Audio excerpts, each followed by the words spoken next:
Chapter 9. I swallowed the tuna. It didn't slide. Instead, it clumped together in one big chunk and slowly worked its way down my throat like the lump a frog makes when it gets swallowed by a snake. I wanted to tell Mama about Christine slipping out the front door. I wanted to tell her about the black car and the way the tires squealed, and about Christine playing at the side of the road. I wanted to tell her that I knew who the guy was who drove the black car. His name was Bubba Larkin, and he was a total creep. He was Jimmy's cousin. I wanted to tell her everything. No trouble at all, I answered. Mama fixed the cookies in a pan on the stove. Then she took a spoon and scooped them out onto some wax paper she'd put on the counter. Jimmy gobbled down nearly half of them while they were still so gooey they wouldn't come off the wax paper. When Mama picked Christine up to get her ready for bed, she glanced down at the Coke that floated around in the high chair tray. She shot me an irritated look, but since we had company, she didn't say anything about me giving my sister a Coke. Jimmy and I watched TV for a while, then went to my room. When we got in bed, I figured we'd talk a while. Guys always do that when they spend the night with each other. You tell stories, talk about stuff that happens at school, or talk about neat stuff you've done or places you've been. Jimmy fell asleep. I lay there in the dark, looking up at the ceiling. Jimmy Weston was a lot different from any friend I'd ever had. He was pushy, the way he prowled through the cabinets in the house and the refrigerator, then asked Mama to fix some cookies. Not only cookies, a certain kind of cookie. On top of that, Bubba Larkin, the idiot who drove the black Chevy, was his cousin. But I guess that really wasn't Jimmy's fault. I mean, you can't help who your relatives are. Still, if it hadn't been for the witch of Blackwater Swamp, I would have probably told Jimmy I was sick and he'd better go on home. If I hadn't been scared to go out in the swamp by myself, if Jimmy wasn't the only guy in school who told me he'd go with me, well, I had the feeling that Jimmy Weston wasn't the kind of guy I wanted for a best friend. I had a feeling that Jimmy Weston just wasn't the kind of guy I wanted for a best friend. Jimmy paused by a tall cypress tree to wait for me. I walked faster, dodging around a wet spot where water stood on the trail, and caught up with him. How much farther you reckon it is? He leaned around the tree and scanned the little path we had been following. I shrugged. Don't know. How long we've been walking? Jimmy glanced at his wrist. I hadn't noticed his watch before. It was gold, nice and new. It caught the light of the noonday sun, making a little dot of light bounce around on the big tree trunk. The band was a little big, and the watch had slipped around on his wrist. Jimmy straightened it. We only been walking about 20 minutes. He frowned and scratched his nose. Usually takes me about 20 minutes or so to walk a mile. But the way this river twists and turns and all the trees and stuff we've had to dodge around. He gave a little shrug. Hard telling how far we've walked. Let's keep going. I took the lead this time. The river had been in sight to our right since we'd started. At first, the little path we followed was made of hard-packed dirt, but the farther we walked, the more the path turned to mud. It was a black mud that stuck to the bottom of my tennis shoes. It was a gooey mess that made my feet feel heavy. The wind didn't blow very hard down in the river bottom either. The heat, the thick, heavy air, and my mud-clogged shoes made each step a chore. Ahead, I could see a thick stand of cypress and willow trees. Water glistened on the ground beneath them. As we neared the trees, I sank deeper into the mud. It was almost to the top of my shoes, and I was about to tell Jimmy that I didn't want to go any farther into the swamp. Just then, on our left, I saw a little path winding up the side of a small hill or river terrace. I kept going. Walking wasn't so bad on the ridge above the river. The trail led through knee-high grass. The trees by the river were below us on the right, and a thick, dense pine forest rimmed the grass meadow on the left. Crows called from the forest.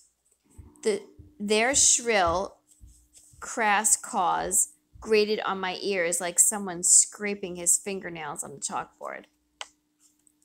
The ground was dry and firm, but the path was hard to follow. Little trails branched off from the sides and wound off into the trees on the hill or back down toward the river. It was hard to tell which was the main path and which was only a branch. There were a couple of times where we just had to guess. The side paths were not quite as wide as the main one. Other times the paths were as wide as the main trail, but they disappeared into the dense brush or went right under a big log. It seemed like we walked forever before the trail turned sharply back toward the river. We moved over the edge of a steep hill. Suddenly, we were there. Below us was a brown shack. It stood on a small island. Water, black as the old witch herself, circled the little island on 3 sides. Beyond, there was a wide sea of marsh, grass, and swamp. The river, nearly a half-mile away, shimmered and glistened on the far side of the swamp. A movement caught my eyes. White hair, wild as the marsh grass, appeared at the side of the cabin. Then I could see a wrinkled black face and a mud-brown dress that was tattered and torn. It was the witch of Blackwater Swamp. The end of the chapter. Chapter 10. Like 2 soldiers in an old war movie, Jimmy and I hit the dirt. We practically dove into the tall grass next to the path. For only a second, we lay completely still. Then side by side, we crawled army style to the edge of the ridge. The old witch hadn't seen us. She walked around the edge of the cabin and went to a box-like thing made of wire and wood. It stood next to a thick clump of bushes. I propped myself on my elbows and raised myself higher so I could see over the grass. She opened a hinged door and put something inside. Then she closed the door and went back toward her shack. I bit my bottom lip. The box-like thing was a cage. For some weird reason, I remembered the little fairy tale Mama used to read when I was young, Hansel and Gretel. I think it was called. I remembered the gingerbread house. I bet it was the same brown color as the witch's shack. I bet she had a big oven inside, and I chased the dumb little kid thoughts from my head and concentrated on the island.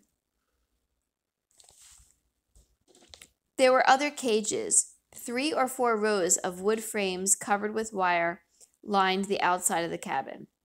Another row of cages stood near the clump of dark green bushes. Most were empty. A few had something in them, but they were so far away I couldn't tell what. When the old witch was out of sight, I crouched on my knees so I could see better.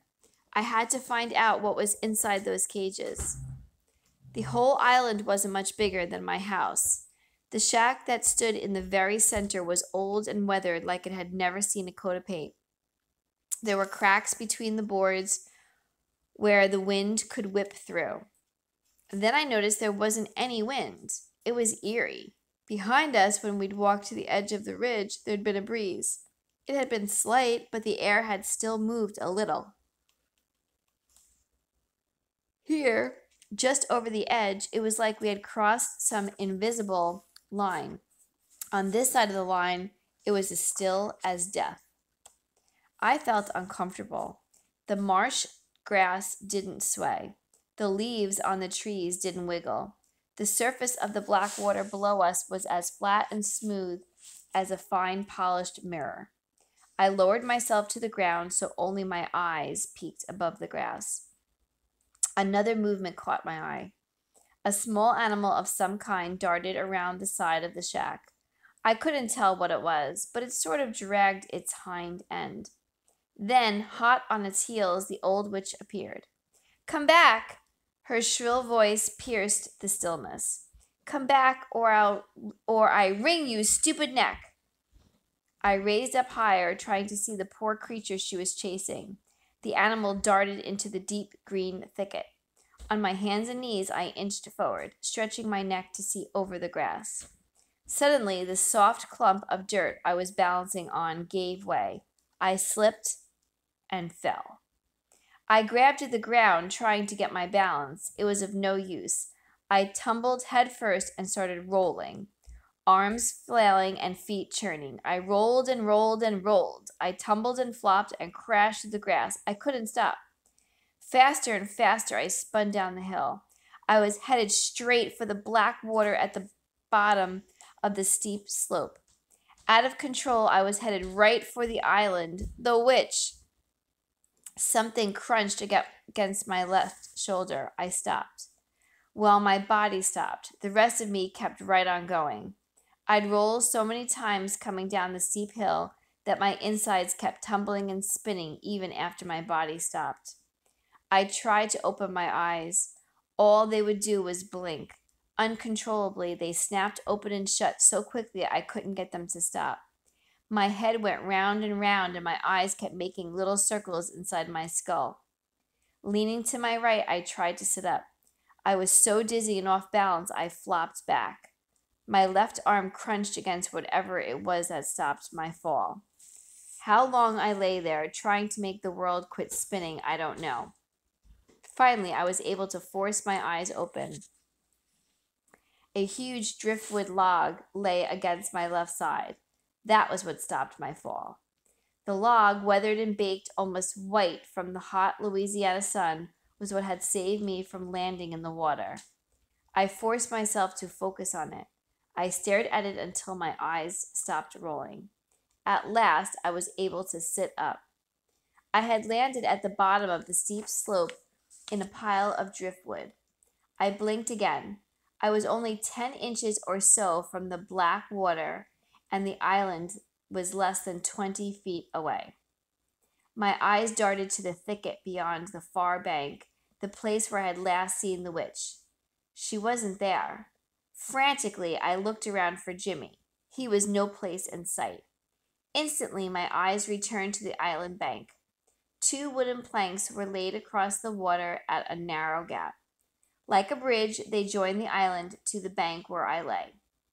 That's where she was. Dark eyes glared at me. Her evil look pierced through me like a spear. Her hair was as white as the flour Mama used for pancakes. It clumped wild and spindly about her head, like some cloudy, out-of-focus halo. She was old. Deep wrinkles, as deep and wide as the cracks in her wood cabin, furrowed her face. I was so close I could see every one. A gnarled hand came up from her side. A shaking, crooked finger stuck out. She pointed. She took another step toward the bridge. I couldn't get up. The driftwood, as crooked and bent as the gnarled finger that was pointing at me, seemed to grab my feet and hold me tight. The old witch was coming after me. The end of chapter 10.